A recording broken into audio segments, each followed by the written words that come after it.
300 espartanos detuvieron a 1.000.000 de guerreros. Eso es lo que te contaron. Pero hay algo que nunca te dijeron. ¿Qué pasaría si te dijera que casi todo lo que sabes sobre las Termópilas está incompleto? ¿Qué pasaría si el número 300 fuera la mayor operación de propaganda de la antigüedad? 480 a.C. El imperio persa era la fuerza más devastadora que el mundo antiguo había visto jamás. Millones de kilómetros cuadrados bajo un solo hombre, un solo dios en la tierra, Jerjes. Y ese hombre quería Grecia. Lo que ocurrió en un desfiladero estrecho entre las montañas y el mar se convirtió en la batalla más famosa de la historia. Se hicieron películas, se escribieron libros, se construyó un mito. Pero los mitos siempre esconden algo. Para entender lo que pasó en las Termópilas, primero tienes que entender lo que estaba en juego. Grecia en el año 480 a.C. no era un país, era un puzzle roto. Ciudades-estado que se odiaban entre sí. Atenas y Esparta eran rivales. Corinto miraba por sus propios intereses. Y había ciudades griegas que ya habían decidido rendirse a Persia sin disparar una sola flecha. A eso los griegos lo llamaban medismo, traición en palabras más directas. En ese contexto, Jerjes cruzó el Helesponto con el ejército más grande que el mundo antiguo había reunido jamás. Las fuentes griegas hablan de 1.700.000 soldados. Las fuentes modernas reducen esa cifra. Pero incluso los historiadores más conservadores hoy hablan de entre 100.000 y 300.000 hombres. Una marea humana. Y Grecia necesitaba tiempo. Tiempo para organizar su flota. Tiempo para unir a sus ciudades. Tiempo para sobrevivir. Alguien tenía que detener esa marea, aunque fuera solo un momento. Y entonces apareció Leónidas. Leónidas tenía aproximadamente 60 años cuando marchó a las Termópilas. No era el joven guerrero musculoso que las películas te vendieron. Era un rey veterano, con cicatrices, con experiencia y con algo que muy poca gente menciona. Leónidas sabía que no iba a volver. Esto no es una interpretación romántica, es lo que sugieren las propias fuentes antiguas. El oráculo de Delfos había sido claro. O Esparta perdía un rey, o Esparta dejaba de existir. Y Leónidas eligió. Pero aquí empieza la primera grieta en la historia oficial. Porque Leónidas no fue con 300 hombres, fue con 300 espartanos. Y esa diferencia lo cambia todo. Las fuentes más serias que tenemos sobre las Termópilas vienen de Heródoto, un historiador griego que escribió décadas después de la batalla. Y Heródoto no oculta el número real. Lo escribe con claridad. Junto a los 300 espartanos marcharon 700 tespieos, 400 tebanos, contingentes de Arcadia, Corinto, Fliunte, Micenas. En total, entre 5.000 y 7.000 guerreros griegos defendieron las Termópilas, no 300. Entonces, ¿por qué solo recordamos a 300?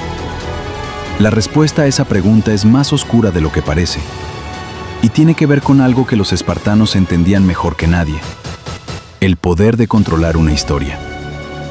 Esparta no era solo un estado militar, era una máquina de fabricar identidad. Desde niños, los espartanos eran entrenados para morir bien, pero también para que su muerte significara algo. Y aquí hay algo que casi nadie cuenta: los tespieos. Esos 700 guerreros que murieron junto a los espartanos en el último día de batalla. A diferencia de los tebanos, que según Heródoto combatieron a la fuerza, los tespieos eligieron quedarse, libremente, sabiendo lo que significaba. Su ciudad, Tespias, había decidido no rendirse a Persia, y sabían que cuando Jerjes pasara, Tespias sería destruida. Así que eligieron morir luchando. Hasta el último hombre de los 700 tespieos murió en las Termópilas, y la historia casi ni recuerda su nombre. ¿Por qué? Algunos historiadores modernos han planteado algo incómodo: que el mito de los 300 no surgió solo, que fue construido. Esparta necesitaba un símbolo.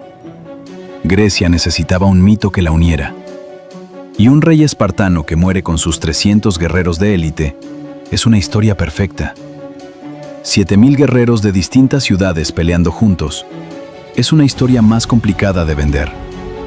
No hay que acusar a nadie de mentir, pero sí hay que preguntarse, ¿quién decidió qué parte de la historia merecía ser recordada? ¿Y qué se perdió en ese proceso? Y luego está la otra pregunta, la que tiene que ver con la traición. Porque las Termópilas no cayeron porque el ejército persa fuera invencible. Cayeron porque alguien les mostró el camino. Un hombre llamado Efialtes, un griego, que conocía un sendero de montaña que rodeaba el desfiladero, y se lo contó a Jerjes. La pregunta que los historiadores nunca han podido responder del todo es esta: ¿lo hizo por dinero? ¿Por venganza? ¿O había algo más detrás de esa traición que las fuentes antiguas decidieron no explorar? Cuando Leónidas supo que el camino secreto había sido revelado, tomó una decisión. Ordenó a la mayoría de los aliados griegos que se retiraran. Todavía eran necesarios. Grecia todavía necesitaba sus espadas. Pero él se quedó, con sus 300 espartanos, con los 700 tespieos que eligieron no marcharse, y con los 400 tebanos que, según las fuentes, no tuvieron elección. Lo que ocurrió en ese último día es uno de los combates más brutales, más cortos y más estudiados de toda la historia militar. Lucharon hasta que las lanzas se rompieron, luego con las espadas, luego con las manos. Las fuentes persas, las pocas que sobreviven, describen ese último enfrentamiento con algo que resulta casi imposible de encontrar en los registros militares de la antigüedad: respeto. El propio Jerjes, según Heródoto, preguntó 3 veces a su consejero de Marato si los espartanos realmente iban a combatir. No podía creerlo. No podía entender que hombres libres eligieran morir. Y cuando por fin lo entendió, dicen que sintió algo que los emperadores raramente sienten ante sus enemigos: miedo. No al ejército griego, sino a lo que ese ejército representaba.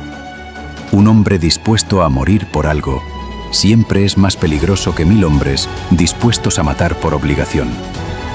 Leónidas murió ese día. Jerjes ordenó que le cortaran la cabeza y la clavaran en una pica. Un gesto que en el mundo antiguo significaba algo muy concreto: miedo. Los muertos a los que no se les teme, no se les mutila. En las Termópilas hay una inscripción. La escribió el poeta Simónides. Dice: «Oh extranjero, ve a Esparta y diles que aquí yacemos, obedientes a sus leyes». No dice 300, no dice espartanos, dice aquí yacemos, plural sin número. Como si incluso el poeta supiera que reducir aquella batalla a un número era perder algo importante. ¿Fueron 300? No, fueron más. Fueron griegos de ciudades que hoy nadie recuerda. Fueron hombres que eligieron quedarse cuando podían haberse ido. Fueron tespíos que murieron hasta el último y que la historia enterró 2 veces. La primera, bajo las lanzas persas. La segunda, bajo el mito de Esparta. Y quizás esa sea la lección más incómoda de las Termópilas: que las historias que más nos gustan casi nunca son las historias completas. Que los héroes que recordamos a veces tapan a los héroes que merecíamos conocer. Si esta historia te hizo ver las Termópilas de otra manera, déjamelo en los comentarios. ¿Quién crees que merece ser recordado y ha sido olvidado por la historia? Suscríbete, porque aquí no contamos mitos, contamos lo que hay detrás de ellos. Si te gustó el video, suscríbete. Yo soy Don Frix y este es mi canal.